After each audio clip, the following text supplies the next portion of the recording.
de que no quiere aprender. ¿Saben por qué? Porque el que no quiere aprender, el que no quiere cambiar, difícilmente te va a prestar atención. Va a estar siempre buscando, como decimos vulgarmente, las cuatro patas al gato, tratando siempre de buscar un argumento, despotricando en contra de todo o de todos, incluido Dios, para justificarse a ellos mismos. ¿Saben que hay un libro en la Biblia donde hay un hombre que comienza, entre comillas, a quejarse y a presentar argumentos de por qué está viviendo así, por qué actúa asao? Y hay un momento en el que Dios lo interrumpe y le dice: oye, Job, ven para acá, escúchame un momento. ¿Tú me vas a condenar a mí para justificarte tú? Y ahí Job se calla. Porque muchas veces decimos: no, es que yo soy así porque es que mi padre, es que mi madre, es que el gobierno, es que el diablo, es que Dios, es que el vecino, es que mi marido, es que mi madre, es que mi padre. Siempre alguien tiene la culpa menos uno mismo. Y saben, lo tremendo de la palabra de Dios es que Dios no se casa con nadie. Y Dios siempre nos señala al centro del corazón y nos indica que podemos cambiar de país, podemos cambiar de marido, podemos cambiar por fuera, lo que tú quieras, pero hasta que tu corazón no cambie. Le puedes echar la culpa a quien tú quieras, pero tarde o temprano, si no es a los 20, será a los 30, si no a los 40, si no a los 80, si no a los 100, espero. Algún día tendrás que pararte y decir: yo también me he equivocado en la vida. No todo lo que he hecho, no todo lo que he dicho, no en todo lo que he creído he acertado. Porque no hay una persona perfecta, perfecta solamente es Dios. Hay un libro muy bonito, yo les recomiendo a todos. Generalmente es un libro que se recomienda mucho a los jóvenes, pero yo se lo recomiendo a todo el mundo. Y es el libro de Proverbios. El libro de Proverbios es sabiduría puesta por escrito, para que me entiendas, ¿no?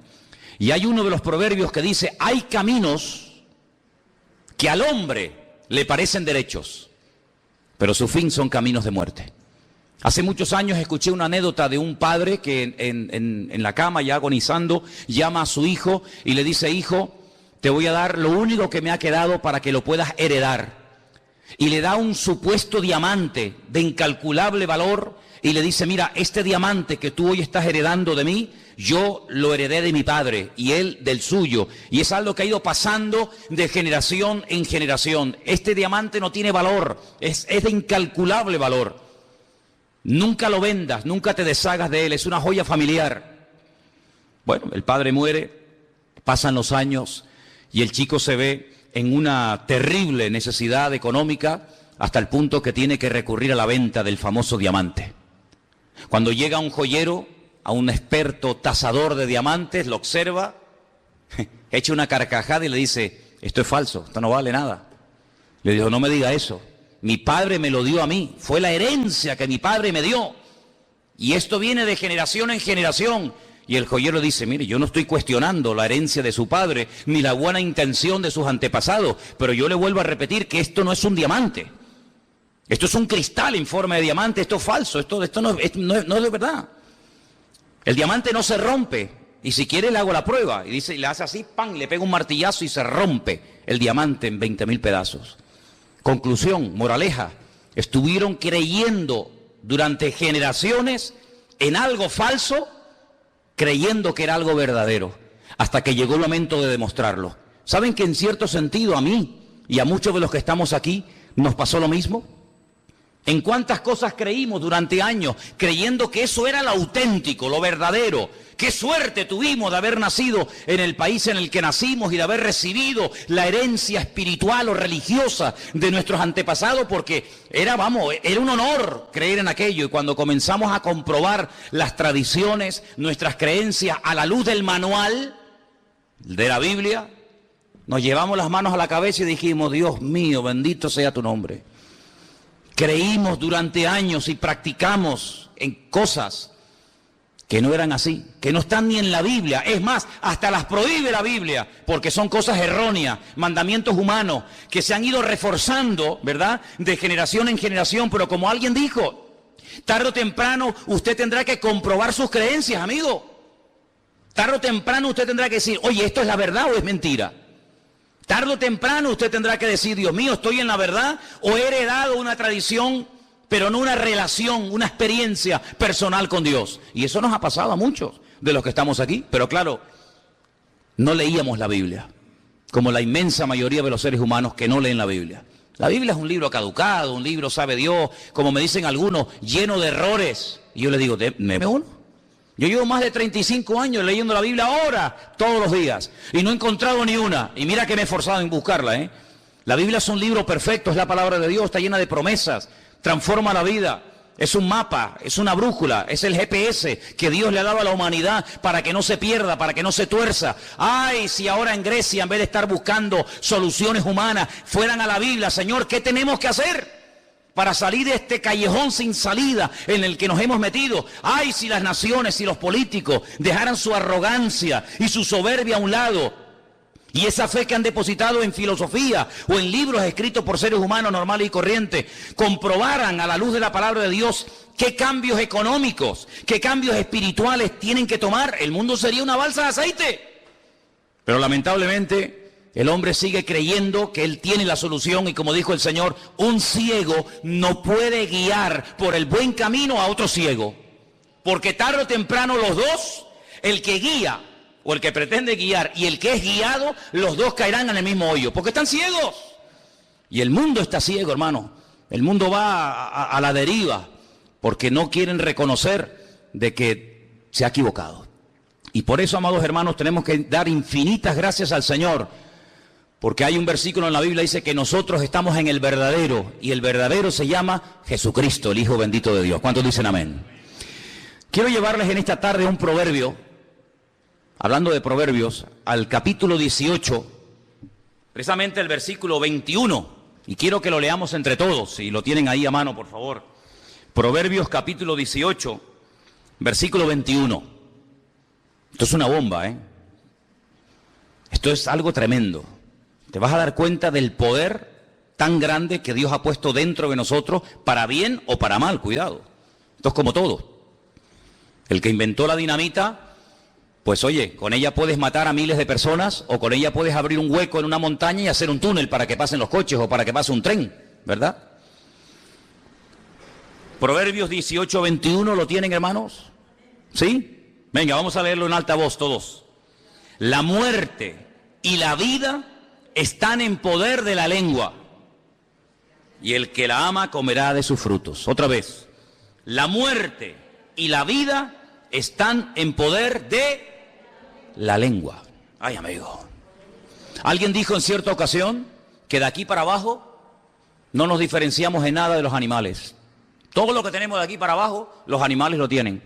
Pueden caminar, pueden reproducirse, pueden comer, pueden respirar. La diferencia entre el ser humano y el hombre, algunos dijo que es de aquí para arriba, porque es de aquí para arriba que nosotros podemos razonar, que podemos pensar, que podemos memorizar, que podemos hablar, podemos dialogar, podemos construir frases, poesías, poemas, oraciones, ¿verdad? Por eso dice la palabra de Dios que nuestra cabeza tiene que ser Cristo. Porque cuando la cabeza funciona es una bendición, pero qué tragedia cuando ves a una persona que la cabeza ya no le funciona. Es triste, ¿verdad? Uno dice, bueno, mira, me fallan los brazos, me fallan las piernas, me falla esto, me falla aquello, pero amigo, como te falla la cabeza, estás perdido. Pero gracias al Señor de que los cristianos tenemos una cabeza, y esa cabeza es nuestro Señor Jesucristo. A Él nunca se le va a ir la cabeza, sino más bien todo lo contrario. Ahora, yo quisiera hablar en esta tarde, porque hace unos días hablamos acerca de un personaje de la Biblia que se llama Jacob, o Jacob. Este personaje que era hermano gemelo de Esaú. Era hijo del mismo padre y de la misma madre, llamados, ¿cómo se llamaba? Isaac y Rebeca. Muy bien. La palabra de Dios, el tema de la bendición, la herencia espiritual. Y Jacob sabemos que, aunque el fin no justifica los medios, y utilizó un sistema no muy correcto que digamos, incluso llegó a engañar a su propio padre, él obtuvo la bendición. El padre lo bendijo. Y no solamente eso, sino que bueno, efectivamente vemos que más adelante, ya cuando el padre sabe que es Jacob con el que está tratando, lo vuelve a bendecir, ya van 2 bendiciones. Y en el camino dice la Biblia que Dios le habla y Dios directamente lo bendice, ya van 3. Y la Biblia nos enseña que cuando regresa del exilio, de estar en la casa de Labán, de su suegro, más de 20 años, la Biblia dice que él pelea, ¿se acuerdan? Con un varón, con un ángel. Y dice la Biblia que le dice, no te suelto, no te dejo, hasta que no me bendigas, y lo bendijo. Y ya van 4, Y entonces uno se da cuenta de que en la vida de Jacob había un montón de bendiciones, como hay bendiciones en la vida de todos y cada uno de ustedes. Pero las bendiciones, una cosa es que tú las recibas y otra cosa es que tú te la apliques, que tú la actives en tu vida. Mira, cuando hemos entrado aquí, nosotros hemos tenido que darle a los interruptores, porque tenemos luz, pero hay que darle a un pequeño botón para que se enciendan todas estas luces que veis aquí esta tarde. Cuando tú vas al baño, ahí hay agua, no hay problema, no hay que ir con un cubo a 10 kilómetros y traer... No, ahí tenemos agua, pero usted tiene que hacer un pequeño movimiento con su mano y entonces lo que hay, usted lo saca a través del grifo. La bendición de Dios está sobre nuestras vidas, pero hay que activarlas, hay que usarlas. Y usted se va a dar cuenta de que según la circunstancia, según el momento y según el lugar, Jacob utilizaba una u otra bendición. La pregunta es, ¿creemos nosotros que la bendición de Dios está con nosotros? ¿Cuántos dicen amén? La Biblia nos enseña que Él ha cambiado toda maldición, todo desastre que hemos heredado, consciente o inconscientemente del pasado, lo ha tornado, lo ha cambiado en bendición. Pero no solamente hay que creerlo, sino hay que usar lo que uno tiene. Es como, por ejemplo, cuando usted va a clavar un cuadro y usted tiene que clavar un clavo. Usted tiene que utilizar un martillo. No, yo tengo un martillo en mi casa, pues vaya a buscarlo. Cuando usted quiere sacar un tornillo, tendrá que utilizar un destornillador. Cuando usted quiere hacer un agujero en la pared, tendrá que usar y a él solo servirás. El diablo entonces le dejó y aquí vinieron ángeles y le servían. El Señor Jesucristo podía haberse dado la vuelta, podía haberse marchado, pero no. Proverbios 18:21 dice que el poder de la muerte y de la vida está en la lengua. Y el Señor lo que hizo es utilizar sabiamente la palabra correcta para que en ese momento ese ataque que él estaba recibiendo quedara totalmente neutralizado y no surtiera ningún efecto en su vida. Ok, vamos a dejar esa historia ahora. Estamos en 2015, Santa Cruz de Tenerife. 8 en punto de la tarde. Usted se pregunta, ¿y a mí para qué me cuenta este hombre todo esto? Porque usted también tiene problemas en su vida, ¿sí o no? Usted tiene dificultades económicas, físicas, laborales, matrimoniales, con los hijos, de no sé qué, de no sé cuánto. Muy bien, ¿qué hago entonces? ¿A dónde voy? ¿Qué puedo hacer? No solamente para defenderme, sino para poder vivir en victoria. Si es que se puede vivir en victoria, ¿cuántos lo creen? Porque algunos dirán, bueno, me tocó vivir aquí, me tocó esta época de la historia de la humanidad, luego me tengo que resignar a estar enfermo, a estar triste, a estar amargado, a estar sola, a estar incomprendido. ¿Pero quién dijo eso? ¿Quién dijo eso? Si el mismísimo Señor Jesucristo dice que el diablo viene para hurtar, para matar y para destruir, pero dice, pero yo he venido para darte vida y vida en abundancia. ¿Cuántos dicen amén? Si usted quiere tomar por el camino de la resignación, de la mediocridad, de la depresión y de la amargura, usted es libre. Es que yo no creo en Dios, ni creo en Biblia, ni creo en nada. Oiga, pero ¿quién le está diciendo que usted no puede tomar ese camino? ¿Es el camino que quieres escoger? De la mediocridad, de estar siempre hecho polvo. ¿Cómo estás? Bueno, aquí aguantadito. ¿Cómo estás? Bueno, aquí tirando. ¿Quieres vivir así? Dios te bendiga, mija. Pero yo me rebelo en contra de eso. ¿Por qué? Porque el Dios de la palabra me permite elevarme por encima de las circunstancias y ir de victoria en victoria, de gloria en gloria, de triunfo en triunfo y de bendición en bendición. Eso es lo que podemos aprender de la palabra. Y entonces lo mismo que hizo el Señor para parar al diablo, yo lo hago ahora. Y yo digo, un momento. Me viene el desánimo. ¿Aquí no le ha venido algún día un desánimo? ¿Hay alguien aquí que alguna vez se ha desanimado? ¿Sí? Bueno, pues nada, hay un día bueno y un día malo. Como dice la gente, una de cal y una de arena. ¿Quién dijo eso? ¿Quién dijo eso? Como dijeron aquellos, no, lo importante es participar, eso es mentira. Lo importante es ganar. Usted va a la Olimpiada 4 años entrenando, preparándose, no como esto, no como aquello, no cojo grasa y hago ejercicio y me levanto temprano y no me emborracho y duermo bien, ¿para qué? No, para ir a participar. No, yo no he venido aquí para participar. Yo para participar me voy al barrio y corro con los muchachos del barrio. Yo he venido aquí a ganar. ¿Qué? ¿La de bronce? No. ¿La de plata? Tampoco. ¿Cuál? La de oro. Por lo menos lo voy a intentar. ¿Cuántos dicen amén? Bueno, pues el cristiano, gracias al Señor, también puede hacer lo mismo que en su día, cuando estuvo el Señor entre nosotros, hizo. ¿Qué fue? Utilizar el poder de la palabra. Usted va a la puerta de su casa. Algunos dirán, no, pero es que esto es muy extremista. Bueno, pues hágalo de otra manera, mija. Yo le digo lo que yo hago. Abra la puerta de la casa. Depresión, desánimo, no sé dónde está ni me interesa. Amargura, frustración, Lárgate de mi casa, porque yo y mi casa serviremos al Señor. Te mandas a mudar y por aquí no vuelvas nunca más. Vete a donde quieras, pero aquí en mi casa está la bendición de Dios. ¿Cuántos dicen amén? Apláudele fuerte al Señor en esta tarde, hermano. Eso es lo que tienes que hacer. Eso es lo que tienes que hacer. Porque Jesús lo hizo y el diablo se fue. Viene la enfermedad. Viene la enfermedad, porque vendrá. ¿Cómo está hoy las rodillas? Ay, es que la artrosis. ¿Esa quién es? No, la artrosis. No, la sé qué. Y algunos dicen, no, es que es por la edad. ¿Quién dijo que en la Biblia la persona, porque es mayor, tiene que estar enferma? ¿Dónde viene eso? Es como el que dice, es que está rebelde porque está en la edad de la rebeldía. ¿Y cuál es la edad de la rebeldía? No, los 14, sí, pues yo conozco gente con 50 años que son más rebeldes que muchachos de 20. ¿Por qué asociamos cierta edad con rebeldía? ¿Por qué asociamos? ¿Por qué tenemos que asociar enfermedad con tener ciertos... Oiga, yo veo en la Biblia gente que murió de viejo y no de enfermedades. ¿O es mentira? ¿De qué murió Abraham? ¿De qué murió Isaac? ¿De qué murió Jacob? ¿De qué murió mi abuelo el otro día? ¿De qué murió mi abuelo con 105 años? ¿Se le acabó la pila? Bueno, mijo, la pila se acaba, es normal. Pero nunca tuvo una enfermedad, nunca lo operaron de nada, ¿no?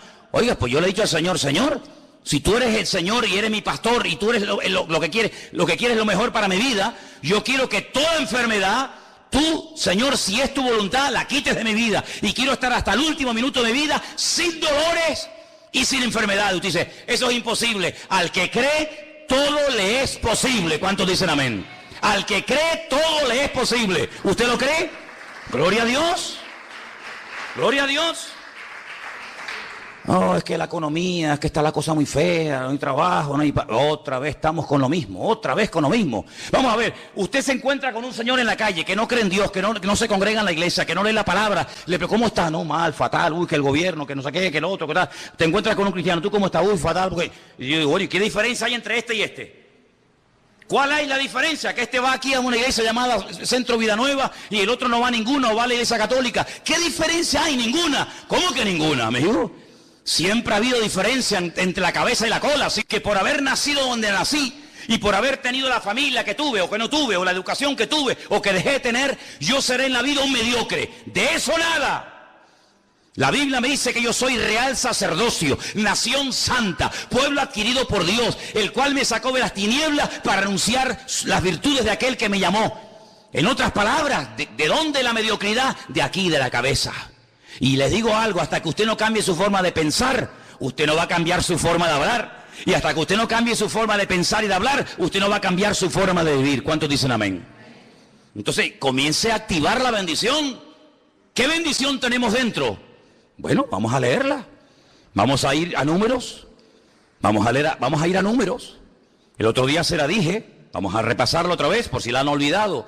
Números capítulo 6. ¿Se la saben de memoria? Sí, el que dijo amén, que la diga. Se la saben de memoria, ¿verdad? Número 6, versículo 23. Número 6, 23. Vamos a leerla juntos. ¿La tienen? Habla a Aarón y a sus hijos. No les oigo. Habla a Aarón, no les oigo, Habla a Aarón y a sus hijos y diles: así bendeciréis a los hijos de Israel. Párate. Así bendeciréis. Esta es la fórmula. Así tienes que bendecir a tu marido cada día, a tu mujer, a tus hijos. Así. Léelo conmigo. En vez de Jehová, diga el Señor. Dígalo así. El Señor te bendiga y te guarde. El Señor haga resplandecer su rostro sobre ti y tenga de ti misericordia. El Señor alce su rostro sobre ti y ponga en ti paz. ¿Sois capaces de aprenderos esto de memoria? A ver, primera frase. El Señor te bendiga y te guarde. El Señor te bendiga y te guarde. Otra vez. El Señor te bendiga y te guarde. Otra vez. El Señor te bendiga y te guarde. Ya está. Segunda. El Señor haga resplandecer su rostro sobre ti. ¿Cuál era la primera? El Señor te bendiga y te guarde. Segunda. El Señor haga resplandecer su rostro sobre ti y tenga de ti misericordia. Tercera, el Señor alce su rostro sobre ti y ponga en ti paz. ¿Hay alguna cosa mala aquí en estos versículos que usted haya leído? Que todo te vaya mal, que vayas para atrás como el cangrejo, que pierdas el trabajo, la salud, la mujer, los hijos. ¿Hay algo negativo aquí? Oye, yo todo lo veo buenísimo. Que el Señor te bendiga. Dios, pues si el Señor me bendice, la bendición de Dios es la que enriquece el alma. El Señor te bendiga y te guarde. ¿De guarde de qué? Dígame algo que nos tiene que guardar el Señor. De lo malo, de la enfermedad, de tropiezos, de accidentes. Ah, amigo. Es decir, sí, de todas esas cosas negativas. Es decir, si el Señor me bendice, a continuación me va a guardar. Luego, aunque viva un santero encima de la puerta, arriba de mi casa, yo no le voy a tener miedo a él. Él me va a tener miedo a mí. No, es que todas las noches matan gallinas y echan sangre. A mí como si mata un elefante. Me tiene sin cuidado. ¿O no le metimos una paliza a todos los santeros cubanos que fueron a destruirnos la iglesia del Puerto de la Cruz? Salieron con el rabo entre las patas. ¿No se acuerdan ustedes o qué? Vamos a destruirte a ti, a tu mujer, a tu familia y a tu iglesia. Le dije, ¿a que no? Así le dije a aquel, ¿a que no? Te vas a ir aquí dividido y arruinado. Y todavía están corriendo. ¿Y saben dónde me lo encontré? En el aeropuerto de José San Martín, se llama, ¿no? El aeropuerto allá. Allí me lo encontré en Cuba. Fíjate a lo lejos que lo mandamos. Del Puerto de la Cruz lo mandamos para allá, para Cuba. Allí estaba. Ahí encuruñado, ahí pagando los dólares para poder salir del país. Arruinados se fueron, porque el Señor nos guarda del maligno, de los demonios, de las enfermedades, de las maldiciones. Me da igual, mataron gallina, mataron pollo, mataron pavo, pusieron velas negras, pusieron coco, un desperdicio. Al final, ¿para qué? Para nada.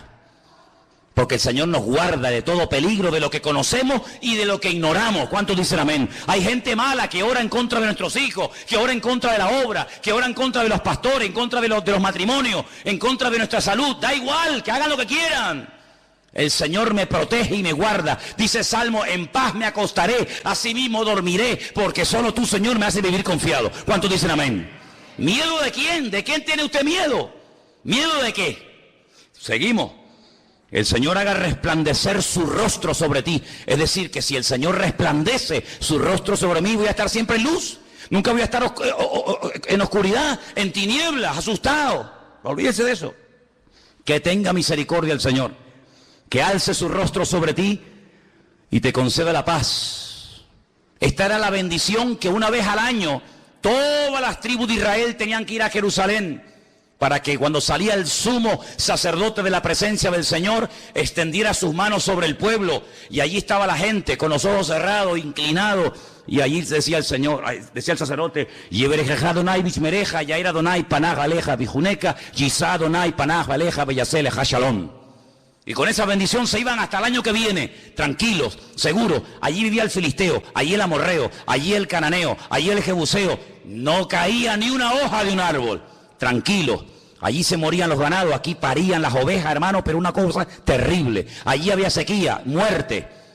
Aquí había agua en abundancia. Mire, ustedes saben, yo llevo más de 10 años viajando todos los años a Israel, en varias ocasiones. Usted cruza una calle, no le hablo de 20 kilómetros. Usted está en este lado, seco, muerta, aquí no crece, hermano, ni la mala hierba.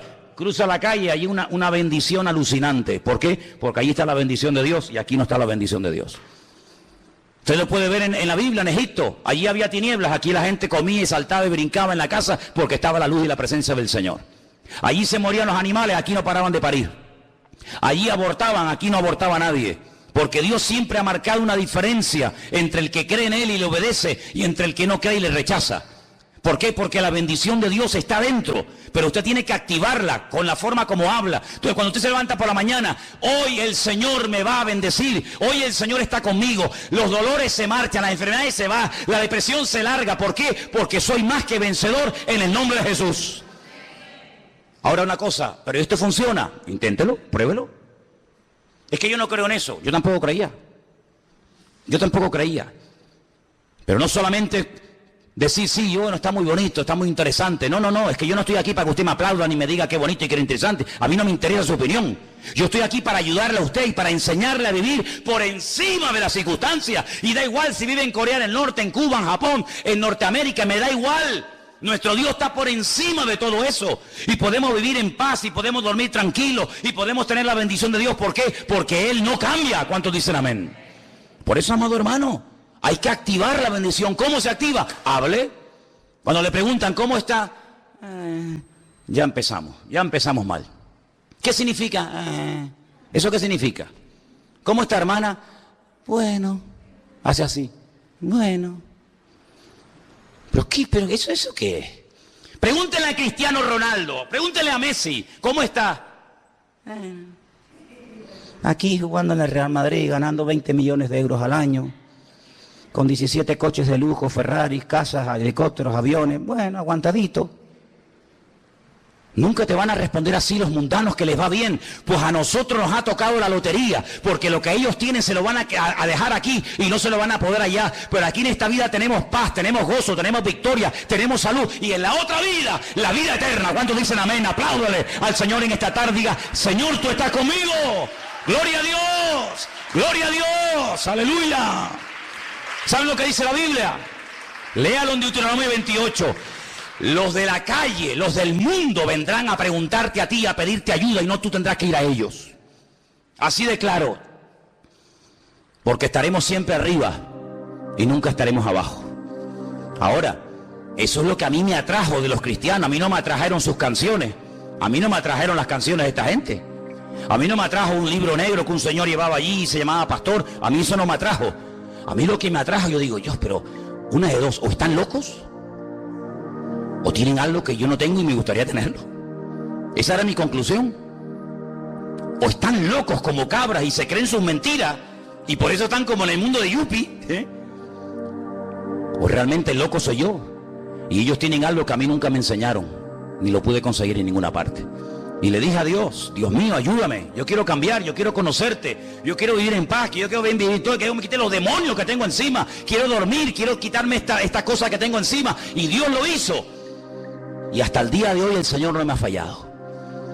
Así que active lo que lleva dentro con la forma como habla. No permita que el diablo le atrape la forma de hablar, porque el poder de la vida o de la muerte está en la lengua. ¿Cómo está? Bien. Y su matrimonio en bendición. Y tus dolores, mis dolores, yo no tengo ningún dolor. El Señor está conmigo como poderoso gigante. Y tu depresión, no sé, se mandó a mudar, no sé por dónde anda, ni me interesa. Mira, y la artritis, no sé, la mandé a mudar, está en Alaska dando vueltas por allí buscando a uno, a mí no me va a atrapar. Cuando el profeta Ageo, léalo en la Biblia, es un libro chiquito, lo lee en 10 minutos. Cuando el profeta Ageo llegó un día a la ciudad de Jerusalén y vio a todo el mundo deprimido, amargado, vio a los agricultores quejándose y le dijo, ¿pero qué les pasa? Dice, es que sembramos y sembramos y sembramos y cuando llega el tiempo de la cosecha no cosechamos nada. Qué interesante. Cuando llegaban los ganaderos y les decía, ¿por qué están ustedes todo el día quejándose? Dice, porque cuando llega el momento de parir las ovejas, las cabras, las vacas, se mueren todas. No tienen fuerza y se mueren en el parto. Entonces comenzó a averiguar y se dio cuenta de que el país estaba en un estado de desánimo, de depresión, todo salía mal.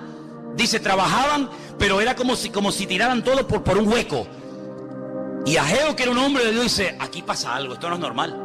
Esto no es la vida de un creyente. Esto no es la bendición de Dios. Esto no es lo que Dios nos ha prometido. Dice, oye, vengan para acá. Cuando ustedes salieron del cautiverio en Babilonia, ¿se acuerdan? Sí. Salieron ya hace 16 años. ¿Qué hicieron con todo el dinero? ¿Qué hicieron con todo el material que los reyes paganos les dieron para construir, o reconstruir, mejor dicho, el templo de Jerusalén, la casa de Dios en aquel momento? ¿Qué hicieron con todo eso? Dice, bueno, no, hábleme claro. Dice, nosotros no hemos reconstruido la casa de Dios. ¿Ah, no? No. ¿Ah, que no habéis movido ni un palo para construir el templo de Jerusalén? No. Pero mire, ¿y tú dónde vives? Y él veía las casas y la vida que se estaba pegando a aquella gente. Se habían gastado todos los recursos para ellos. Y Ageo le dice, pero ¿por qué no habéis movido ni un solo dedo para levantar la casa de Dios? Y le respondían todos, parece que se habían puesto todos de acuerdo, porque aún no ha llegado el tiempo de levantar la casa de Dios. Y Ageo decía, ah, no, vaya hombre. Es decir, el tiempo para Dios no ha llegado, pero para construir tu casa y para pegarte la gran vida, para eso sí hay tiempo, ¿no? ¿Cuánta gente hoy en día Lo invitas al culto. Hoy nos pasó. Y la gente te dice, es que yo no tengo tiempo para esas cosas. Ah, no tienes tiempo. No tienes tiempo para esas cosas, pero tienes tiempo para lo tuyo y para esto y para aquello. Ageo les dice, si se ha parado, si se ha detenido la lluvia del cielo, si las cosechas son un desastre, si los animales abortan en los campos y si os ha ido mal, no es por culpa de Dios, que es lo típico, sino es porque ustedes han invertido el orden y se han puesto ustedes primero y han dejado a Dios a la cola. Háganlo al revés, inténtenlo, dedíquenle tiempo a Dios. Suban al monte, cortan madera, comiencen a construir la casa de Dios. Y algunos decían, sí, pero la casa, el templo que le vamos a construir a Dios no se va a comparar con aquel maravilloso templo que Salomón construyó en su época. Y el profeta le decía, sí, pero no se preocupen, el tema no está en el tamaño del templo, sino que el Señor les dice hoy a ustedes, la gloria postrera de esta casa será mayor que la primera. Y entonces el profeta Ageo lo que está tratando de enseñarle al pueblo en aquel tiempo era, tienen que cambiar el chip, mi hermano, tienen que cambiar la forma de pensar, la forma de hablar, porque el poder de la vida y de la muerte, ¿dónde está? ¿En el bolsillo? ¿En el banco? No, está en el poder de la lengua. Y ustedes están hablando negativamente y han traído al pueblo ruina, depresión, miseria y pobreza. Pero comiencen a dar gloria a Dios. Comiencen a bendecir el nombre del Señor. Comiencen a cantar en medio de la tormenta. Comiencen a alabar a Dios en medio de los problemas. Y ya verá cómo ese ambiente, esa atmósfera contaminada se transforma en tiempos de gloria y de bendición de Dios. ¿Cuántos dicen amén? Tenemos dos opciones. Sí, bueno, España está mal, ya no es lo que era, no hay trabajo, mira la juventud, mira no sé qué. Pero bueno, para eso no hay que ser muy listo para hablar así. Pero es que a mí no me interesa eso. Yo no estoy aquí para ser parte de la masa y terminar hablando como ellos. Yo estoy aquí para decir que mi Dios es más poderoso que cualquier circunstancia negativa o cualquier problema. ¿Por qué? Porque vendrán contra nosotros, pero el que está en nosotros es mayor que el que viene contra nosotros. ¿Cuántos dicen amén? Hay un hombre en la Biblia que se llama Sama, casi un desconocido. Algunos dirán, nunca le he oído. No, ya, seguramente que no. Sama es un hombre que tiene un campo chiquitito de lentejas, un pequeño terreno que ha heredado de su familia. Él está trabajando un día en el campo, ve venir a los soldados y todos los agricultores, todos los compañeros salen corriendo y Sama se queda allí, saca la espada y se pone a pelear y le dicen, pero ¿cómo es posible que tú te hayas jugado la vida por un pequeño terreno insignificante lleno de lentejas? Dice, porque este es el terreno que Dios me ha dado. Dice que se le quedó pegada la espada en la mano, formaba parte el brazo de la espada o la espada del brazo. En otras palabras, lo que Dios te ha dado, defiéndalo, no tires la toalla, no te rindas. Ese hijo no lo entregues a la muerte, ese matrimonio, ese cuerpo que Dios te dio, pelea, activa la bendición de Dios. No te resignes diciendo, bueno, ahora esto es lo que me ha tocado. No, ¿cómo que lo que me ha tocado? Yo solamente acepto y recibo lo que mi Dios me manda. Y lo que no viene de Dios lo rechazo y lo echo fuera en el nombre de Jesús. ¿Cuántos dicen amén? Y llegaré un momento en el que tendré para prestar a los demás. Usted dice, dígalo conmigo. Si lo cree, si no lo cree, cállese la boca. Yo creo, Señor, más fuerte. Yo creo, Señor, que tú me bendecirás tanto que podré ayudar a otras personas.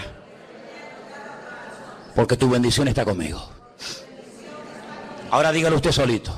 Yo creo, Señor, ahí fuerte, que tú me darás tanto y me bendecirás tanto que podré ayudar al que está en necesidad. ¿No te gustaría? No me digas que no es más bonito dar que recibir, porque el que recibe es porque está necesitado. El que da es porque le sobra. Bueno, ¿a cuánto le gustaría vivir dando siempre a los demás? Pues dígalo ahora. Proverbio dice, el poder de la vida o de la muerte, el destino está en su boca. Señor, yo declaro que quiero vivir dándole a los demás. ¿Cuántos dicen amén? ¿Usted quiere vivir sano? ¿De verdad? Pues dígalo conmigo. Yo declaro, Señor, que mi cuerpo, que tú lo has creado, estará sano y fuerte hasta el último día de vida, en el nombre de Jesús. Pues mire, hermano, y usted dice, pero no puede ser tan fácil. Por eso la gente no se lo cree, porque es muy fácil. Y por eso la gente hace locuras. Y usted ve que se crucifican y que se dan con un látigo y van caminando por acá, porque parece que lo difícil, lo duro, lo que tiene que pagar un precio una persona es lo verdadero y lo fácil. Pero claro, déjeme que le diga algo. nos resulta tan fácil porque la parte difícil, la parte dura, ya la hizo Él. ¿Cuántos dicen amén? Si quieren hacemos al revés. Ustedes son crucificados, ustedes son torturados, ustedes son apaleados. Pero el Señor dijo no, déjenme la parte difícil a mí y yo les dejo a ustedes la parte fácil. Pero somos tan cabezones y tan orgullosos que ni siquiera a veces la parte fácil estamos dispuestos a hacerla. Active la bendición de Dios en su vida. Leía estos días algo muy interesante. Imagínese un negocio que para que usted gane algo de dinero tiene que invertir mucho. ¿Es un buen negocio invertir mucho para ganar poco?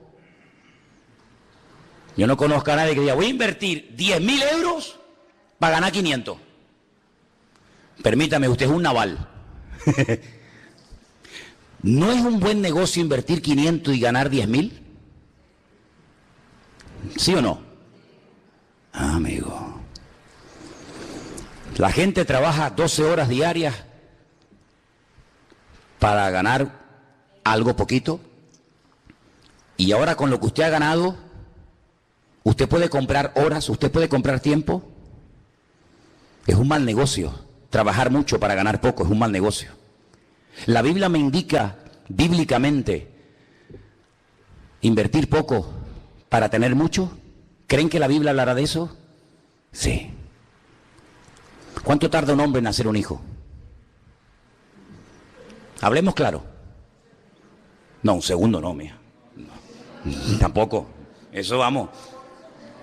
Un hombre tarda muy poco en hacer un hijo, ¿sí o no? Poco, ¿no? No, 5 días. Ya, Superman. Un hombre tarda muy poco en hacer un hijo. ¿Y una mujer cuánto tarda en hacer un hijo? 9 meses.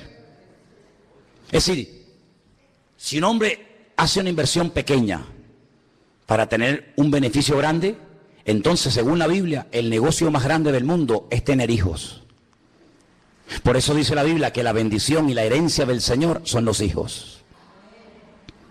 Por eso el diablo, muchas veces, y las circunstancias de la vida, se han encargado de impedir que las parejas tengan hijos. Porque la mayor bendición del mundo es tener hijos. Por eso Abraham no podía tener hijos. Por eso Isaac no podía tener hijos, sus esposas. Por eso Jacob no podía tener hijos. Por eso hay muchas personas en la Biblia que eran como estériles, porque el Señor sabe perfectamente que con una breve inversión la bendición es grande. Tú tienes un hijo en 9 meses, un hombre en poco tiempo, y lo tienes toda una vida. Pero después de ese hijo, viene el hijo del hijo, que sería el nieto. Luego es el negocio perfecto, una pequeña inversión para ganar una gran bendición. Entonces tenemos que pedirle a Dios que las hermanas de la iglesia empiecen a parir como conejos. Ahora, ¿cuántas se atreven ahora? Porque es muy bonito decir amén, sí. ¿Cuántas se atreven ahora a decir, Señor, ábreme la matriz y empiezo a parir como conejo? Ahora dice, ay no, hermano, es que mire, es que yo ya tengo una edad. Entonces, ¿te das cuenta? ¿Te das cuenta? Hay parejas que han estado años impidiendo tener hijos. ¡Años! Y cuando quieren tenerlos, no vienen. ¿Qué te parece? La mejor inversión del mundo son los hijos. Por eso, a las que lo crean y lo quieran, diga conmigo, yo declaro que voy a tener un montón de hijos. Qué bajito los repiten ahora tú. Algunas dicen, pero usted me está diciendo que yo con la edad que tengo puedo llegar a ser madre. ¿Pero acaso con cuántos años parió Sara? Oye, qué tremendo sería que hermanas que ya tienen aquí una edad, ¿tú te imaginas? Vendría la televisión, vendría la prensa, vendría la radio diciendo, en esa iglesia las mujeres de 70, 80 años están pariendo. Eso fue lo que pasó en los días de Abraham, que la gente decía, oye, ¿tú has oído el qué? Hay un viejo allí en el desierto, se llama Abraham, tiene 100 años, ¿y qué? Y la mujer tiene 90, es estéril. Y dio a luz un hijo. Y se convertían la gente un montón y venían a la tienda de Abraham a decir cómo. Y él era un momento que aprovechaba para dar testimonio. El mundo ya no se va a convertir por palabra. Ese tiempo pasó. El tiempo va a ser impactado cuando vea que nosotros verdaderamente vivimos lo que creemos. Y amados hermanos, ¿cuántos años estuvo Isaac ¿Cuántos años tuvo Isaac y Rebeca esperando tener hijos? Un montón de años, hasta que un día oraron, y cuando oraron el Señor abrió la matriz y comenzó a parir.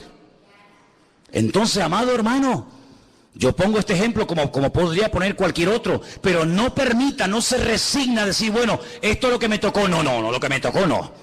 Mi Dios es un Dios productivo, mi Dios es un Dios de salud, mi Dios es un Dios de paz, mi Dios es un Dios de prosperidad. No, pero es que yo siempre he vivido de una forma mediocre. Pues rebélese en contra de eso, caramba. Rebélese en contra de eso.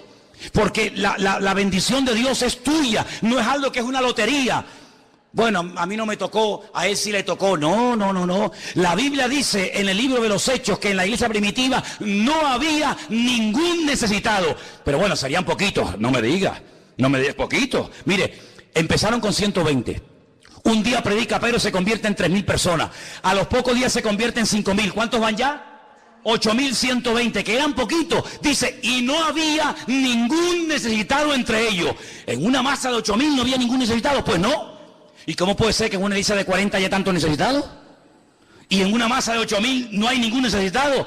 Algo así aquella gente que tenemos que comenzar a hacer nosotros. Y es activar la bendición de Dios. Mi familia va a ser una familia bendecida. Mis hijos, los más bendecidos del mundo. Mi cuerpo, un cuerpo sano.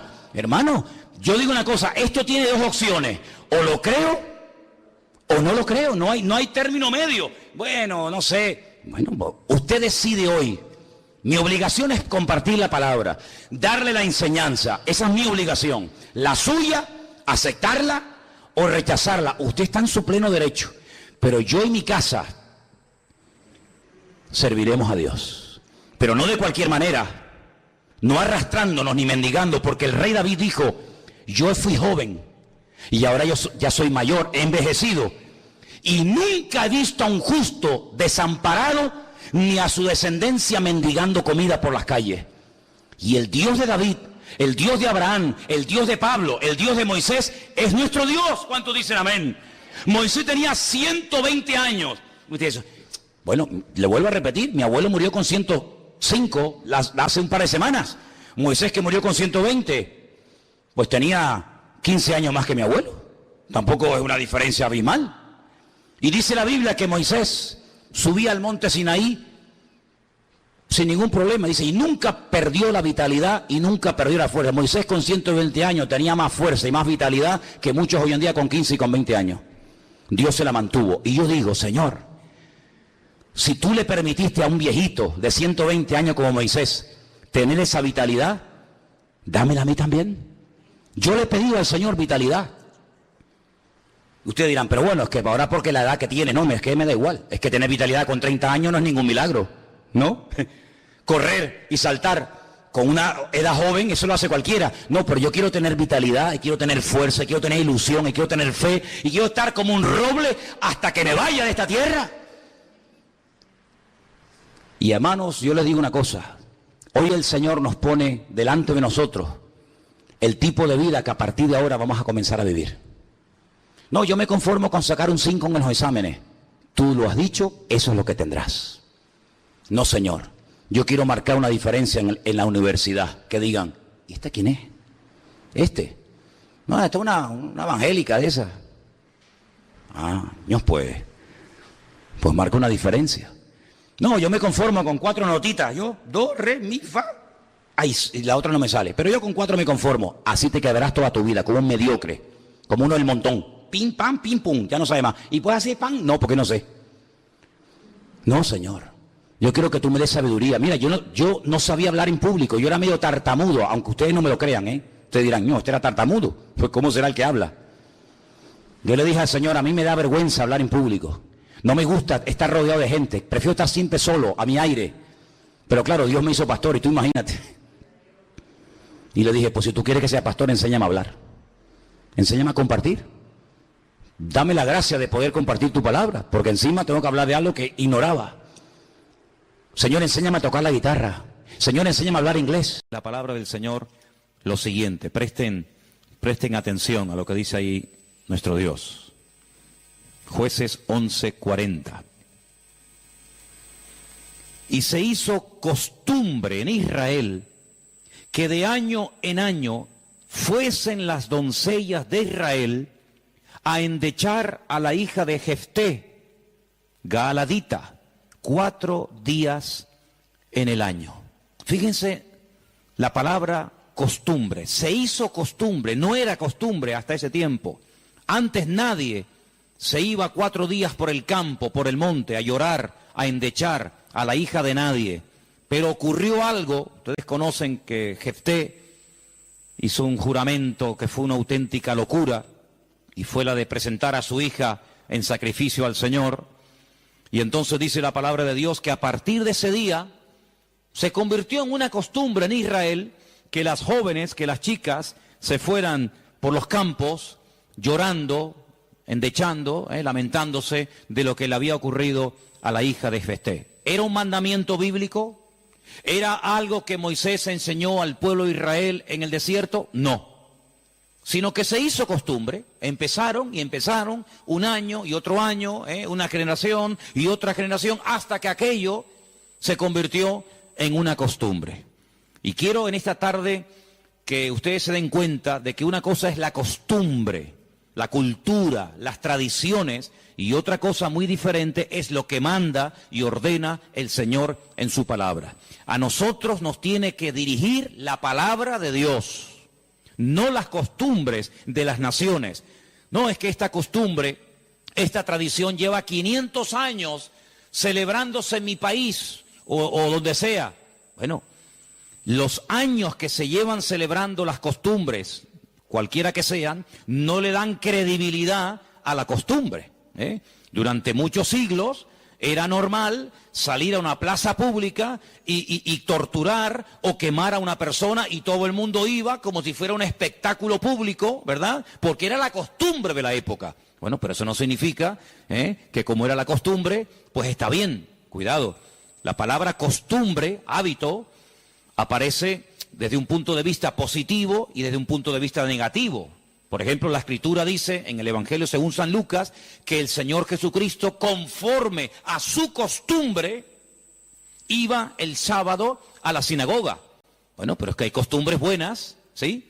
Y hay costumbres malas. En este caso era una costumbre que no tiene nada que ver con la palabra, pero como ya la gente lo hacía, pues el otro lo hacía y el otro lo hacía, y yo creo que ya después de años ni la gente sabía realmente el origen de esa costumbre, pero ya como que formaba parte de la cultura de la época. Quédense con ese detalle. Nos vamos al libro de Isaías, capítulo 2. Libro de Isaías, capítulo 2, versículo 6. Y dice lo siguiente, un texto, por cierto, muy interesante.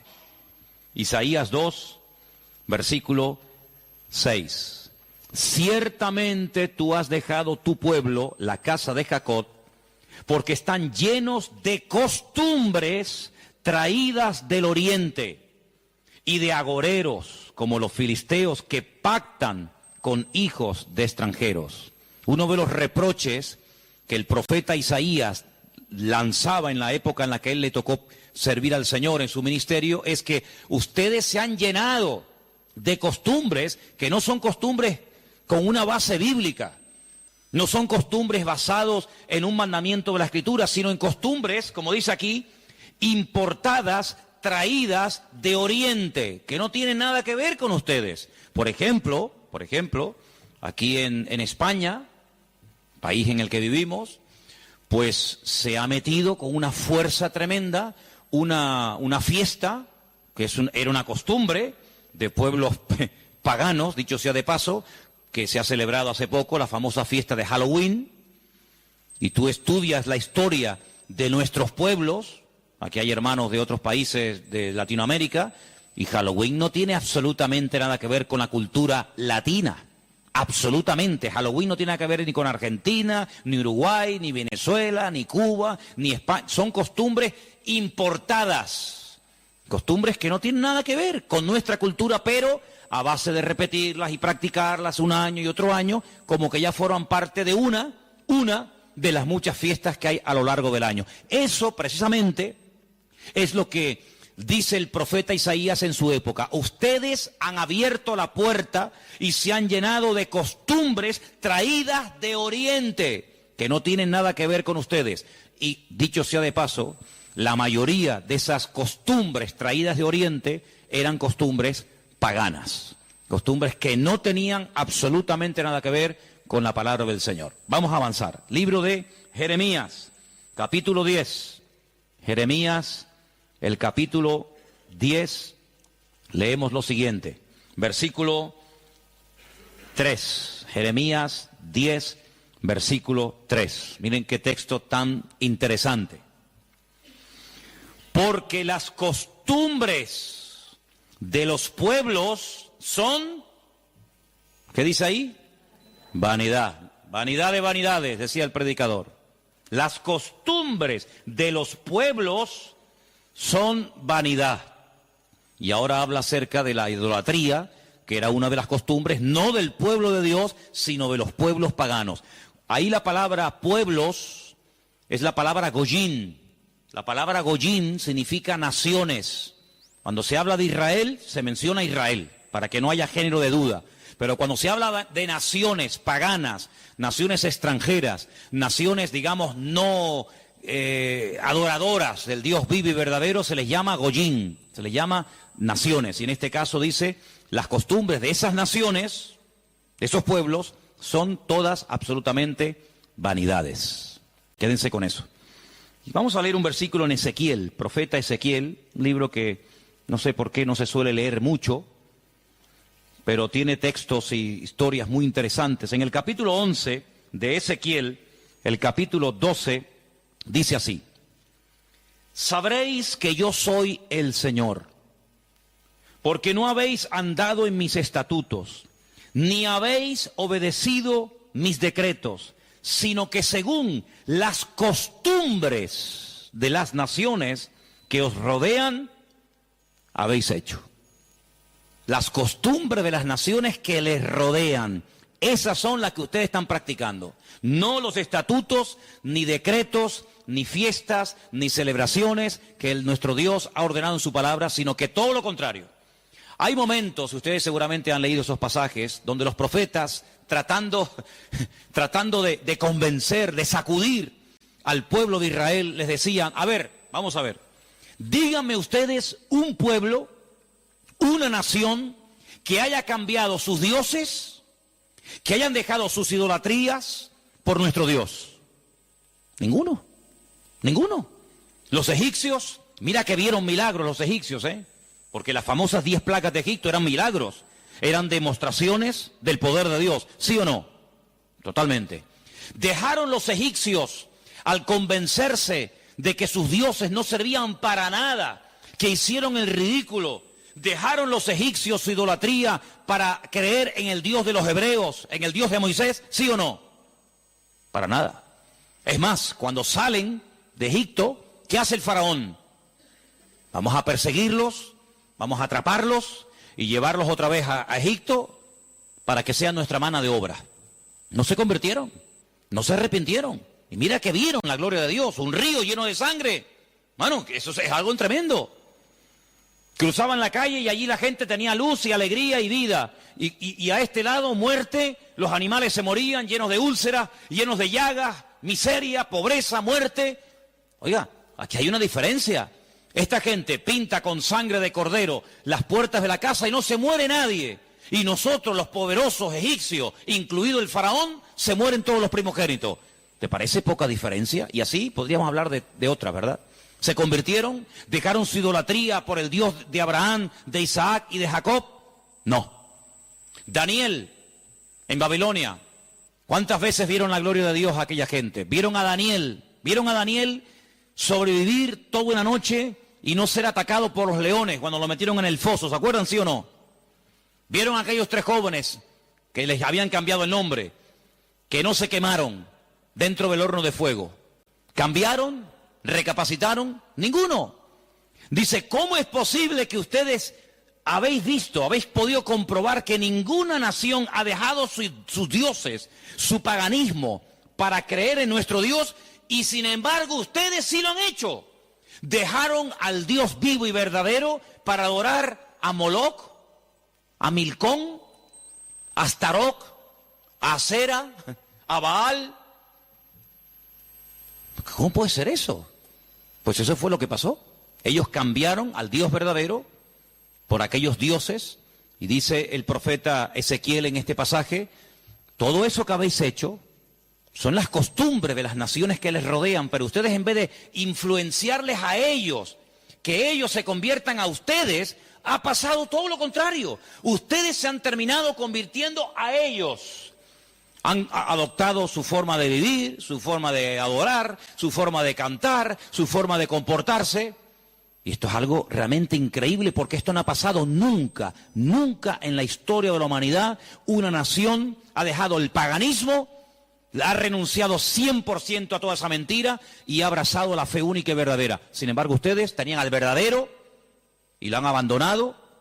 Otros profetas utilizaban el término han adulterado, han sido infieles a vuestro Dios. ¿Para adorar a quién? Al Dios de las moscas, al Dios de los excrementos, como hay por ahí un Dios también en la Biblia que se llama el Dios de los excrementos, para adorar a las criaturas en vez de adorar al Creador. Increíble, increíble. Entonces, los profetas que hemos leído, Jeremías, Isaías, Ezequiel y también en el libro de Jueces, dicen que todo eso, esas costumbres son todas vanidades. Y entonces nosotros como creyentes, que hemos, como dice la Biblia, pasado de muerte a vida, cuando nos convertimos al Señor, cuando salimos de donde hemos salido cada uno, pues tenemos con el paso del tiempo que no solamente decirle al Señor, Dios mío, gracias por haberme salvado, gracias por haberme perdonado los pecados, sino que quiero también pedirte, quiero que me ilumines, porque a lo mejor de mi antigua vida, cuando yo no te conocía, cuando andaba en la ignorancia, cuando estaba en la idolatría, en las costumbres que practiqué yo y mi familia durante toda la vida, Señor, quiero que tú me ilumines, por si acaso todavía puede ser que en mi vida, en mi familia, en mi forma de hablar, de pensar, de vestirme, etcétera, etcétera, todavía quedara algo que no está bien, pero que como lo hace todo el mundo, pues no parece que sea tan malo. Porque si os dais cuenta, hermanos, hay cosas que se hacen hoy en día que están mal, pero sin embargo, como las hace todo el mundo, no se ven mal. Por ejemplo, a mí una de las cosas que me llama la atención, cuando voy a lo mejor a algún supermercado, es que de un tiempo a esta parte, en la parte donde está todo lo que es los puros y los cigarrillos y todo esto, es increíble. ¿Os habéis dado cuenta lo que ponen como advertencia en las cajas de cigarrillos? El cigarrillo mata, el cigarrillo produce enfermedades pulmonares, cáncer y esto y lo otro. Pero ¿quién hoy en día iría por la calle poniéndole una multa a una persona por fumar? Nadie. ¿Por qué? Porque como lo hace todo el mundo, ya forma parte de una vida normal, pues no se ve tan mal. Pero cuidado, el que lo haga mucha gente no significa de que esté bien, ¿sí o no? Entonces puede ser que a lo mejor algunos de ustedes en algún momento se ha sentido, perdonen la expresión, como un bicho raro en su puesto de trabajo, con los amigos, con la familia, con los vecinos, ¿sí o no?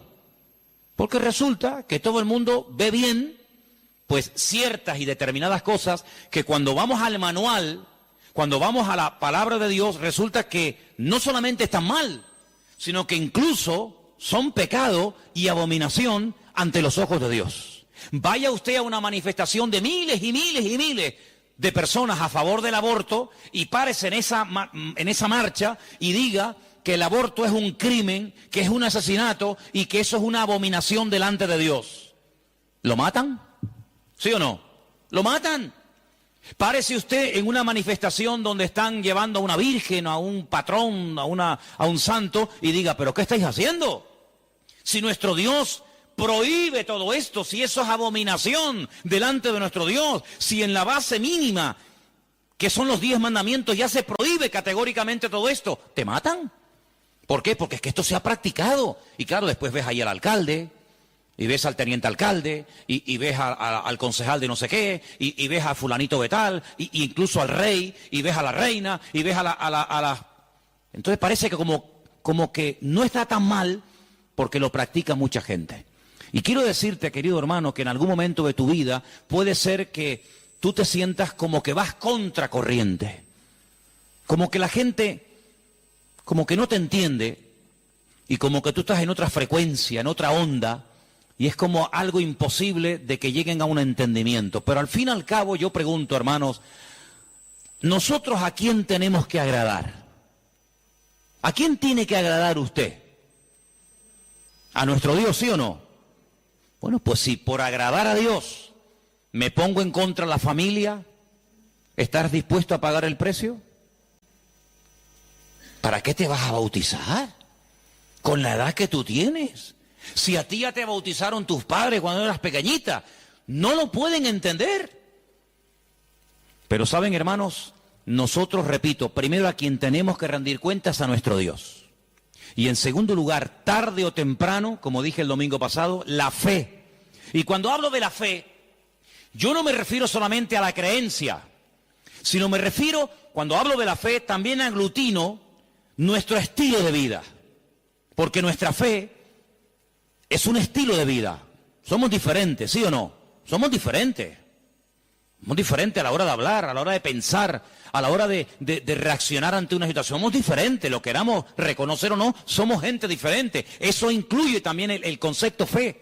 No solamente que creo en un Dios, en un cielo, en un infierno, en la Biblia como palabra de Dios, sino que la fe me lleva a una serie de cambios. Bueno, pues en ese paquete de mi estilo de vida, yo tengo que pararme y decir, ¿lo que estamos haciendo forma parte de una base bíblica o de costumbres que se han ido traspasando de padres a hijos, de generación en generación? Y yo, como he formado parte toda la vida, evidentemente, de este sistema de vida del mundo, pues las he incorporado como algo normal, pero nunca me paré a preguntarme si lo que yo estaba practicando, si lo que yo estaba creyendo era de Dios o era algo totalmente antibíblico. ¿Quién te convenció a ti? ¿Cuándo te diste cuenta de que adorar imágenes no era de Dios? Algunos de ustedes lo hicieron toda la vida. Pero llegó un momento en el que dijiste, esto no es de Dios, ¿sí o no? El que fue ladrón, el que fue drogadicto, el que practicó la prostitución o cualquier otro pecado. Hay un momento en la vida en el que a la luz de la Escritura, oyendo los mensajes, las predicaciones, leyendo la Biblia, el Espíritu, ¡pam!, te golpeó, ¿sí o no? Te tocó y dijiste, que va, yo no puedo seguir por este camino. Y cuanto más profundices en la Biblia, cuanto más profundices en la palabra, te das cuenta de que uno tiene que cambiar en todo, en todo. Forma de hablar, a veces, ¿por qué no decirlo?, hasta en la forma de vestir, ¿sí o no? Hombre, vamos a ver, si por ejemplo una chica que está ejerciendo la prostitución esta tarde se convirtiera al Señor, seguramente la forma como esa chica se viste, que está diseñada para seducir, para atraer, para llamar la atención, pues cuando esa chica se convierta al Señor, lo más probable es que el Espíritu le ponga en su corazón que la forma como viste, pues es una forma que tiene una finalidad, pero que esa finalidad en absoluto la tengo que llevar a cabo en un culto. Por lo tanto, seguramente, en un momento determinado, el Señor le pondrá en su corazón, oye, vístete un poco más decentemente, más ¿sí o no?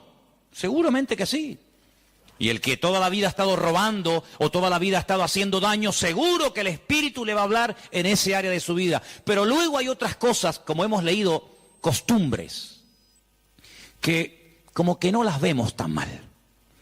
Y hemos visto a la luz de la palabra de Dios, solamente les di 4 textos, están ahí grabados por si los quieren después volver a leer, 4 versículos donde tenemos que analizar y preguntarnos las costumbres, no los mandamientos, las costumbres que estamos llevando a cabo, ¿son bíblicas? ¿Son de Dios? Y ahora vamos a pasar al tema que la gente nos pregunta mucho por internet. ¿Qué opinan ustedes acerca de estas fiestas navideñas? ¿Puede un cristiano? ¿No puede un cristiano? ¿Está bien esto? ¿Está bien aquello? Bueno, lo primero que tenemos que partir de la base es la siguiente. Nadie, absolutamente nadie, desde que el cristianismo o desde que Cristo vino a este mundo, y mira que lo han intentado, nadie sabe exactamente el día en el que nació el Señor Jesucristo. Nadie. A lo largo de la historia se ha especulado, incluso, si ustedes se meten a estudiar este tema, incluso algunos llegaron a predicar y a enseñar en sus respectivos congregaciones o ministerios que Jesús nació entre marzo y abril. Otros entre septiembre y octubre. Y así diferentes opiniones. Por lo tanto, partimos de la base de que, lógicamente, el Nuevo Testamento porque el Antiguo no te lo va a decir, porque no había nacido. El Nuevo Testamento en ninguna parte te dice exactamente el día en el que el Señor Jesucristo nació. Nadie sabe absolutamente nada. Sí sabemos que murió en una época en la que los judíos estaban celebrando una fiesta llamada la Pascua. Sí sabemos que hay una fiesta que nosotros la conocemos como Pentecostés, que su nombre original es Shavuot, la fiesta de las semanas, que el Señor la utilizó para que en ese día concretamente, pues aquel grupo que había en aquella casa fueran llenos del Espíritu Santo. Eso sí lo sabemos. También podemos saber con exactitud que el Señor Jesucristo, la noche que fue entregado y en ese lapsus de entre una hora y otra, y fue a ser crucificado, se estaba celebrando la fiesta de los panes sin levaduras que se unía a la de la Pascua. Todo eso está clarísimo. Y sabemos pues cuándo hay que celebrar la fiesta de la Pascua y la fiesta de Pentecostés y la fiesta de los tabernáculos. Todo eso lo sabemos porque está estipulado en la Biblia. Y te dice, contarás desde tal día a tal día, tanta semana. ¡Pum! Y eso es matemático. Pero en cuanto al nacimiento de Cristo, la Biblia no nos da ninguna información exacta de cuándo nació. ¿Por qué? Porque en nuestra concepción, entre comillas, cristiana, cometemos un gravísimo error.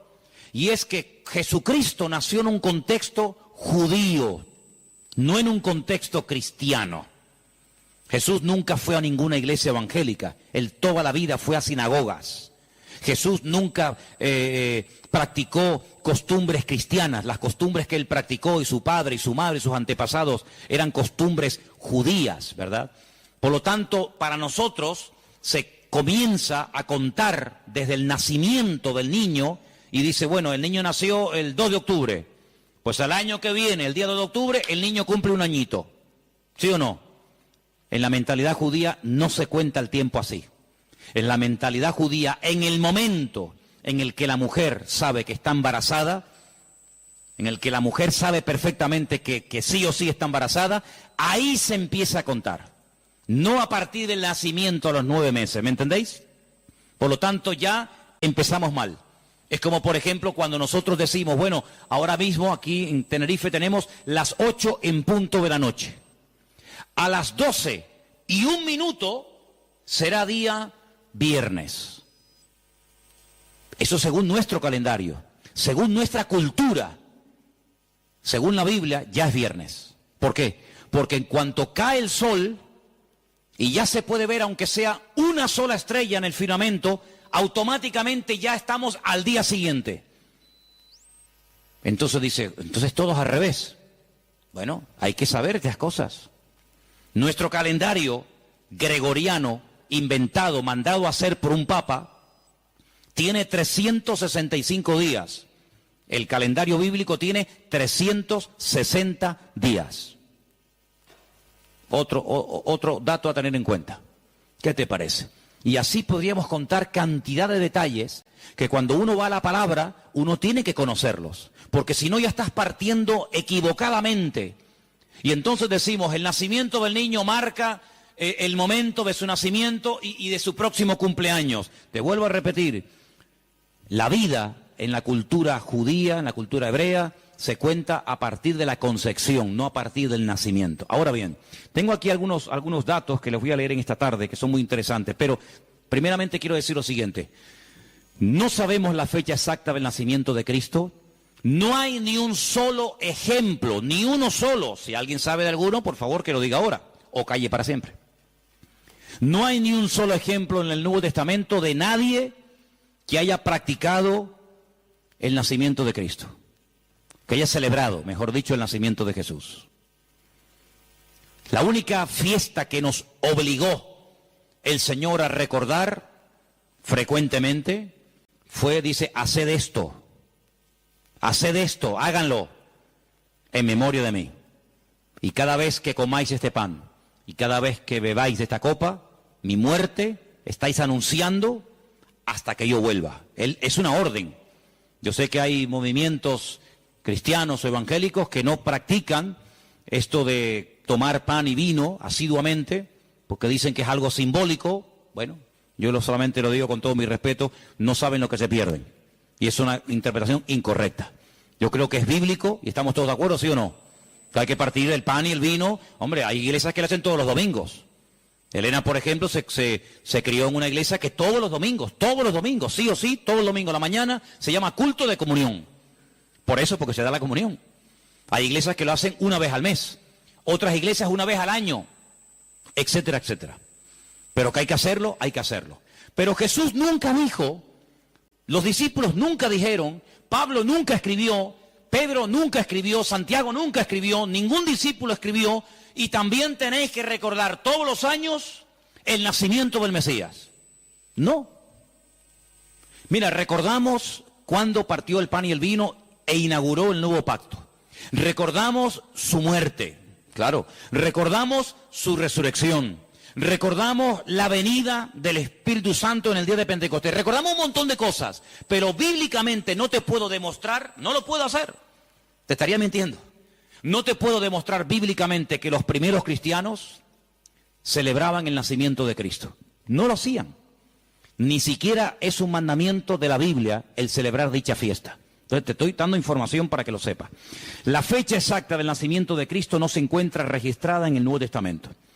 Ahora, el famoso día 25 de diciembre ha sido un día que en el mundo pagano, en el mundo greco-romano, ustedes saben que estaban los babilónicos, luego vinieron los medos persas, a continuación los griegos y después los romanos. El Antiguo Testamento, lo que llamamos vulgarmente Antiguo Testamento, termina con el imperio medo-persa. Pero cuando empezamos a leer el Nuevo Testamento, nos encontramos a los romanos. Y tú dices, ¿pero y los griegos? ¿Ves? La Biblia no te da información sobre los griegos. Pero entre el Antiguo y el Nuevo Testamento, que hay 400 años de silencio, ¿sabían eso, no? Nuestro Antiguo Testamento, ¿cuál es el último libro del Antiguo Testamento según nuestra Biblia? Malaquías. Pero cuando tú vas a una Biblia hebrea, tú te das cuenta que el último libro del Antiguo Testamento no es Malaquías, es Segunda de Crónicas. Da igual, el orden no altera los factores, ¿no? Sea uno, sea otro, son exactamente lo mismo, aunque el orden es diferente. Pero cuando se termina de escribir, cuando el último profeta del Antiguo Testamento terminó su mensaje, supongamos que fuera Malaquías, hasta que encontramos al siguiente profeta predicando. ¿Y quién fue el siguiente profeta entre el Antiguo y el Nuevo predicando? ¿Quién fue? Juan el Bautista. Hay 400 años de silencio. No hubieron profeta entre Malaquías y Juan el Bautista. ¿Y cómo se guiaba la gente? Por la palabra. Ahí estaba todo escrito, todo comprimido, todo condensado, y fue un tiempo de silencio, de palabra profética, pero la palabra ya estaba escrita. Luego la gente querían palabra, vayan a la palabra, valga la redundancia. Vayan a la escritura y ahí encuentran todo. Bien. Entonces cuando vamos a estudiar la palabra de Dios, nos encontramos que ese imperio que no aparece en el Antiguo Testamento, que son los griegos, que aparece en esos famosos libros que yo he recomendado muchas veces que lean, Primera y Segunda de Macabeos, que son la familia de los Macab, que significa martillo en hebreo. Los macabeos son los que martillaban, los que machacaban. Y en estos días en Israel se está celebrando una fiesta que no tiene una base, vamos a decir, bíblica, sino es un mandamiento bíblico el cumplirla, vaya, pero que es una fiesta que en estos días ya se está celebrando, y les voy a demostrar que Cristo la celebraba, aunque no era mandamiento, Él la celebraba, y es una fiesta que se llama la fiesta de Hanukkah. Y por eso ustedes cuando van a Israel van a encontrar que hay dos modelos de candelabro diferente. Está el famoso menorá, que tiene 7 brazos, y después se encuentran la Hanukkía. Menorá es el de 7, Hanukkía es el de 9. Y tú dices, ¿qué diferencia hay entre uno de 7 y uno de 9? Bueno, te lo voy a decir. El candelabro de 7, la menorá, era el que se utilizaba primeramente en el tabernáculo y después en el templo, pues para iluminar.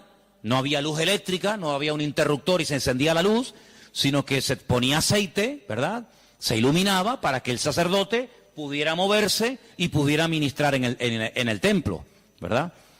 Ya dimos en su día una explicación de que el primer versículo, quédense con este dato, el primer versículo de los primeros 5 libros de la Biblia, Génesis 1.1, Éxodo 1.1, Números 1.1, Levítico 1.1 y Deuteronomio 1.1 nos explican todo lo que tiene el menorá. ¿Cuántas palabras tiene en hebreo el primer versículo de Génesis? 7 brazos. Otra característica de la menorá la encontramos en Éxodo 1.1 y así sucesivamente, pero no voy a entrar en detalles acerca de eso. Pero en la época de los seleucidas, en la época de los griegos, déjeme que les cuente algo de historia, que es bueno saberlo. Cuando Alejandro Magno muere, dicen que era homosexual, no dejó descendencia. Es el único imperio que pervive después de la muerte del emperador, pero no en sus hijos, sino en sus generales. Por eso Daniel, cuando está en Babilonia, dice que él vio a un leopardo con 4 cabezas. Y las 4 cabezas son los 4 generales que cuando Alejandro Magno muere, se reparten en 4 pedazos el mundo que había conquistado Alejandro Magno, ¿verdad? Uno de los trozos que se reparte tenía que ver con Israel. Y allí estaba el famoso Antíoco Epifanes, que era terrible, terrible. Ese fue el que se atrevió a meter a un cerdo dentro del lugar santísimo y sacrificarlo y de esa manera, humillar y avergonzar a Dios y en fin, tantas cosas, ¿no? Esa es la famosa abominación desoladora, la profanación del lugar santísimo. En esa época de los griegos había una familia compuesta por una serie de hermanos que se propusieron restaurar la vida política y espiritual de Israel. Los griegos dominaban, el templo lo habían convertido en un gimnasio, habían impedido los sacrificios y aquello era un desastre. Esta familia se levanta, primero un hijo, después el otro hermano, todos murieron como mártires, es una historia tremenda. Y estos macabeos, que no se llamaban macabeos, sino una especie de apodo, los que martillaban, los que golpeaban, pelearon militarmente, cuerpo a cuerpo con los griegos y los derrotaron, los vencieron, los echaron de Israel y restauraron el culto en el templo. Pero resulta que el aceite que se utilizaba para las lámparas del candelabro, en este caso de la menorá, no llegaba, porque lleva un proceso y se tarda un tiempo en elaborar ese aceite específico para la menorá. Había muy poco aceite. ¿Qué ocurrió? Oraron al Señor y el Señor hizo que la poca aceite que quedaba durara milagrosamente más tiempo de lo que habitualmente duraba.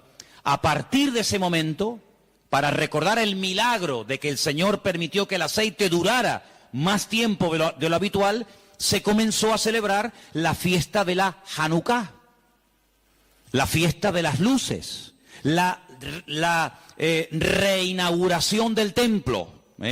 Entonces, en esta época del año, para recordar ese milagro, se enciende con la vela del centro, cada día una vela diferente, hasta llegar a 9 velas, porque ese fue el tiempo que duró el aceite. Y eso es lo que significa la fiesta de Hanukkah. Ahora ustedes pueden ver, dice, y Jesús subió al templo a la fiesta de la dedicación del templo. Y tú dices, ¿qué fiesta es esa? Porque ahí no dice Pascua, ahí no dice Pentecostés, ahí no dice Tabernáculo, dice a la fiesta de la dedicación del templo. Pero si el templo ya estaba inaugurado cuando Cristo vivía.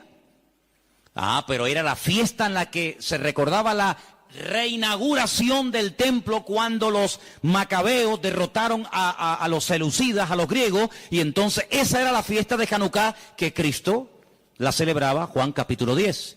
Entonces Cristo, que sabía la historia de esa fiesta, dice, yo soy la luz del mundo. Y la gente sabía lo que estaba diciendo, porque así como este aceite, esta luz se enciende, yo soy ahora la luz del mundo. Y posteriormente a sus discípulos le dice, y ahora también vosotros sois la luz del mundo. Y todo está basado en algo que pasó en aquel tiempo. Entonces, cuando vamos al Nuevo Testamento, nos encontramos que nos dice la Biblia quién gobernaba en el Imperio Romano en el tiempo del nacimiento de Cristo. Pero cuando se hace el calendario gregoriano o cristiano, vaya, el que tenemos ahora mismo nosotros, se cometió una gravísima equivocación. Algunos calculan que del verdadero calendario bíblico al que usamos actualmente puede haber una diferencia entre 4 y 6 años. Es decir, que en vez de estar ahora en el 2015, estaríamos ahora 4 años o 6 años más de lo que estamos. Y eso es bueno saberlo, porque la Biblia nos da datos acerca de lo que va a ocurrir en cada tiempo, y por eso estamos viendo profecías cumplidas nosotros en este momento, que tú dices, pero no me encaja el tiempo. Claro, no te encaja el tiempo si te llevas por el 2015, pero si te llevas por el calendario bíblico, te encaja todo de una forma maravillosa, porque Dios no se mueve con el calendario inventado por don Gregorio, sino Él se mueve por el calendario inventado y creado y dado por Él en su bendita palabra. ¿Cuántos dicen amén? Entonces, sigo leyendo esto que está muy interesante. La historia de la Navidad parece tener los primeros antecedentes entre el 320 y 353 después de Cristo. Es decir, que hasta el 350 y pico después de Cristo, ningún cristiano, ninguna iglesia practicaba o celebraba lo que vulgarmente llamamos la Navidad. Durante más de 300